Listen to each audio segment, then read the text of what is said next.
Hai guys, selamat datang ke GT Channel. Okay, petang ni aku just nak share dengan korang hasil yang aku dah shoot video pakai drone L600 Pro Max. Okay, aku dah try. Tadi aku dah try shoot tanpa SD card dengan shoot pakai SD card. So actually yang tak pakai SD card tu aku terlupa nak letak sebenarnya.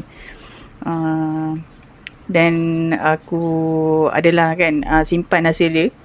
Lepas tu kali kedua tu aku shoot try masukkan SD card, dan ada jugalah hasil dia. So antara dua video tu yang aku record memang ada beza lah. Okay, untuk first video yang tak ada SD card tu memang tak apa nak smooth lah, sebab dia macam ada sangkut-sangkut. Okay, untuk kali kedua tu aku shoot pakai SD card memang nampak smooth kan. Okay, so aku nak share tu je lah. Dan apa ni, sebelum aku fly tadi kan, untuk usaha sebelum aku fly lah, untuk test mula-mula gimbal untuk aku punya drone ni, dia tak function tau. Bila aku tekan untuk gerakkan kamera atas bawah kan, dia tak function tau. Dia macam terkulai macam tu je. Dia tak function langsung gimbal dia. So aku try lah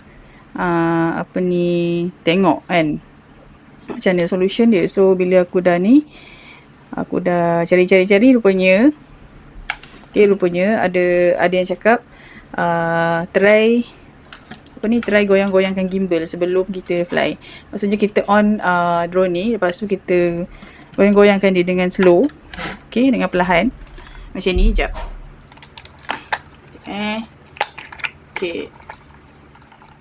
Okay, bila korang dah on on drone ni, kalau gimbal korang tak fungsi, korang try gerak-gerak macam ni. Gerak-gerakkan dia slow-slow. Okay, lepas tu korang try guna remote, tengok dia function tak. Tadi aku dah try, alhamdulillah function. Kalau tak function gimbal tu memang bersepah dia shoot video tu. Memang tak cantik langsung. Tunggal terbalik. So lepas aku dah gerakkan gimbal ni slow-slow, alhamdulillah dia dah function. Sebab kadang-kadang dia stuck kat dalam. Orang cakap dia stuck kat dalam. Okay, macam tu je lah tips. Tapi kalau tak mahu juga, tak tahulah, itu problem kot dekat kamera dia. Okay guys, sekejap lagi aku akan tunjuk korang dia punya hasil. First shoot tu aku tak pakai SD card, dan second memang aku pakai SD card. Okay, let's go.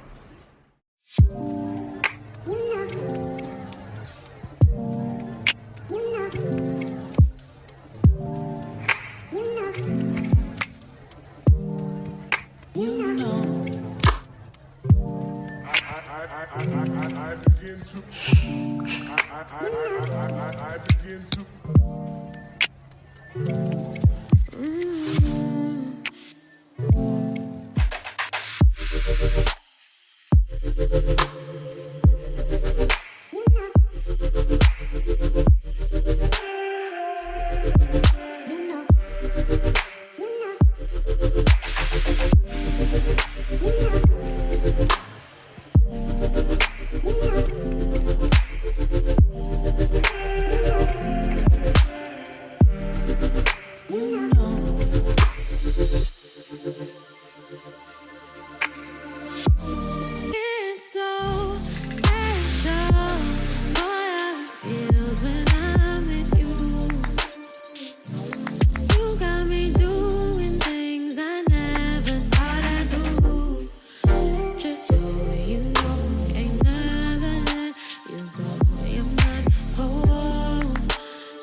Okay guys, korang dah tengok kan dia punya hasil. So yang first tu memang tak ada pakai SD card, memang tak berapa smooth lah, dia macam ada sangkut-sangkut. Okay, yang second shoot tu aku pakai SD card. Okay, so memang smooth lah untuk kali kedua. Alhamdulillah lah, aku puas hati jugalah dengan dia punya hasil. Sebab dia punya drone ni tak adalah semahal drone-drone brand lain kan. Yang lain tu semua mahal. So apa ni, untuk dapatkan drone ni macam biasalah, kalau yang mana berminat nak beli, aku akan drop link kedai dekat description. Okay, jap, sebelum tu mana yang tak tahu tu, okay, tak tahu tu, dia punya SD card tu dekat sini tau geng. Okay, mana dia, jap, aku tunjuk tempat SD card dia dekat sini. Ni. Okay, ni nampak. Okay, so nak keluarkan SD card korang ni je lah macam biasa. Ni masukkan macam ni. Okay. Okay, untuk video yang nice kan, untuk elakkan daripada video yang corrupted, korang pakai yang original lah. SD card daripada SanDisk ke apa ke. Kebanyakannya aku tengok rata-rata diorang pakai yang Extreme punya, kelas 10. Yang tu lah. Okay, yang tu nice. Okay guys, aku rasa itu saja aku nak share untuk petang ni. Thank you for watching. Bye bye.